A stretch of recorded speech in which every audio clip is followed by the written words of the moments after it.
book some. Can't wait. Good to have you in. Trent Dilfer's around the corner. And Aaron Rodgers was talking yesterday. I know you all think I hate Aaron Rodgers, but he was talking yesterday about that he doesn't think the run's over. Not yet. Here's Aaron Rodgers.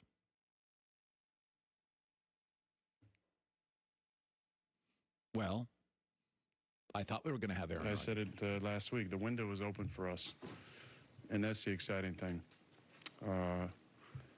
It doesn't make this feeling any easier, but that is very exciting moving forward. Like I said, the window's open, and I think we're going to be on the right side of one of these real soon. Totally agree here. First of all, Aaron's easily the best quarterback in his division. That's not going to change anytime soon.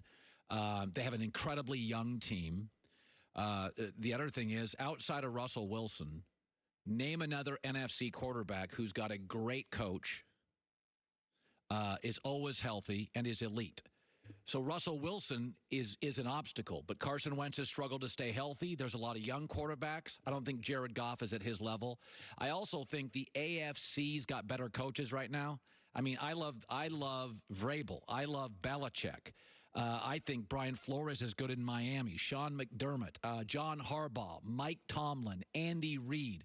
Gruden's got something. Who am I forgetting here? Frank Reich can coach.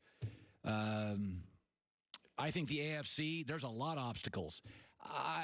Pete Carroll's obviously, Sean Payton world class, Sean McVay, Shanahan are good. But I think Green Bay's going to be fine. I think Aaron's going to be fine. If you're the best quarterback in your division, that's a sign. If you have competent coaching and a great quarterback, and LaFleur's, they went 13, 14, and 3. He's clearly competent with Aaron. I think Aaron's got a long road ahead of him. And with that, let's go live via the Cowher Global Satellite Network. Trent Dilfer, brought to you by Mercedes-Benz, the best or nothing, 15 years in the NFL, Super Bowl, Pro Bowl. All right, let's defend Aaron Rodgers. I've been tough on him today. I do think he's got a lot of years left and much more Super Bowl runs in him. They're a young team. He's fine, blah, blah, blah. But I've been tough on him today saying he's a bailer. I think he bails on people, teammates, coaches, plays. And yesterday, the body language I read early was, he didn't like this matchup. He didn't like it at all. Am I wrong there? Defend Aaron. Yeah, you're not wrong. You could tell early on. He could tell early on. I think the whole world could tell early on this was a really bad matchup for the Packers. And I think Aaron, is being as smart as he is, as great as he is, it was his worst nightmare when the Niners got the early lead, were able to unleash the hounds up front to rush them, and then drop really soft in the secondary. You're forced at that point, no matter who you are, and if you're Superman, that you got to dump the ball off. He was giving plays chances down the field with his eyes, but he knew he couldn't turn it over. He's dumping off, and then he tried to take that one risk where he tried to jam it in on the seam route, and it gets intercepted.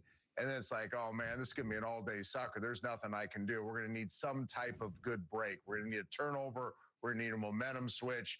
But there's no way that we're just going to be able to get big plays throughout the game. We're going to have to nitpick down the football field, and that just wasn't going to happen as down as many points as they were. I've used this reference several times today. I didn't buy Green Bay this year. I thought they were finesse, a little stat-driven. I didn't think they had, of the 4 remaining teams, I thought they were the least physical. I thought they had the coach I trusted the least. And, we were talking about the octagon. You watch a fight in UFC, boy, that ring gets small if you're the tough guy, right? And, this is a tough guy and a finesse team. I looked at Green Bay's defense. I'm not sure that back end wanted any part of those running backs. Did you see that? Yeah, we talked about this last week. I mean, that's a junk ball defense. That's Mike Pettine's defense. They have a lot of moving parts. They try to trick you as much as beat you up. And then it works against pass-first teams, against teams that are predictable. Teams that are soft in the middle of the offensive line, that stuff works. But, when you can play a balanced offensive set like the Niners do, basically they just balance you out and attack you at your core on the edges and not let you get away with all this little, what I call junk ball stuff in the middle, and now get up on your secondary players. This had the writing on the wall last week. This was a horrible matchup for the Green Bay Packers, especially their defense against the Niners offense. It didn't take long for Mike McDaniel, the run game coordinator, and Kyle Shanahan to figure out that We don't have to run a bunch of stuff. We can just run stuff that they can't defend. They don't have solid edges. They don't have war daddies in the secondary that are going to come up and impose their will on you. We can get to the edges with the fastest backs in football. We can physically dominate them. And our receivers, and this is the thing that goes unnoticed a lot of time, the 49ers receivers were as physical as the 49ers tight ends and offensive linemen. Yeah. They got after the Packers. I mean, finished them, made the Packers secondary want nothing to do with that football game. And that's why you saw plays that were blocked for maybe 4 to 6 went 16 to 30. Because those secondary players just wanted nothing to do with the run game. Let's shift to Kansas City. It's kind of a perfect marriage. Smart coach, gifted quarterback, fun weapons. Eventually, they're going to pay Patrick a boatload of money, and they won't have quite the weapons. But like Russell Wilson, he'll make them good. You probably watch Mahomes, and most of you quarterback, I could give you a football now, and you could still spin it 60 yards. But when you watch Mahomes, there's an arm. It just looks different to me than everybody else, right? It looked different when he was 17. It's always looked different. I don't have the vocabulary to describe it. He's got that perfect balance of carefreeness, but he's a fierce leader. He's not a world-class athlete, but he's the best athlete in the room. He's got incredible arm talent, but he's got feel and instincts and nuance to his game. I'm stealing this from Steve Young. I steal this stuff all the time. We work together so long, but he's a true artist as a quarterback. Most of us live in the world of science. He's an artist. He just does stuff that others can't do with the football. He does his spatial awareness, like he knows when people are around him, when people aren't around him. He just does all the stuff. Like if you're doing a list of quarterback traits, the dream quarterback, he's an 8 or 9 on like the entire list. So he's a generational talent. You haven't seen quarterbacks truly just carry their teams on their back very often.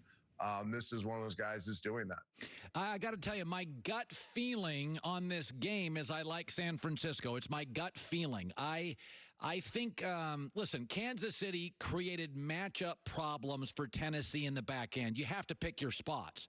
I don't think they create as many matchup problems for the Niners defense, and I think the Niners defensive front can really give Mahomes, rush him, force him to do things he doesn't want to do.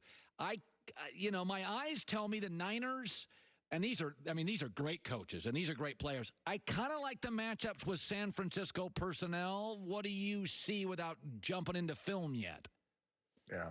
No, I agree with you 100%. I think the Niners defense can really get after this passing game. When you're a pass-first team or a perimeter run team, you kind of can defend both with the same defensive format. But I do think the Niners have to decide that they're going to allow certain things to happen. They're going to allow them to run the ball a little bit. They're going to allow Patrick Mahomes to escape vertically, not horizontally, and live with some of that. If they do that and they unleash that pass rush, they use their speed to eliminate that outside run game and really force Andy Reid to do what he doesn't want to do, which is call 30 runs in the Super Bowl. Like at the end of the day, what's Andy Reid not want to do? He does not want to call 30 runs. And I would dare him to do that. I would play the run on the way to the passer. I would contain it from the outside in. I wouldn't let anything get outside of me. And I would make it our number one core value as an organization that we are going to hit Patrick Mahomes a lot. And we're going to hit him hard.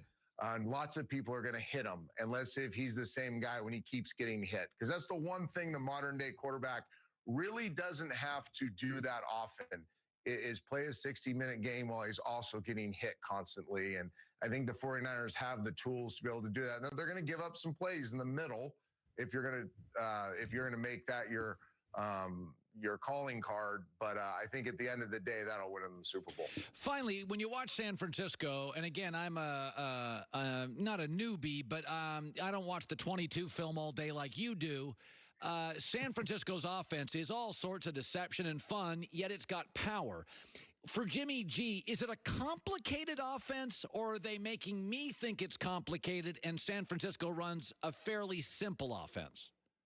Well, it's a lot to manage. You know, he's managing a lot the line of scrimmage, motion shifts, different directions of the run game. He's after identifying shades of the defensive line, linebacker profiles, safety inserts.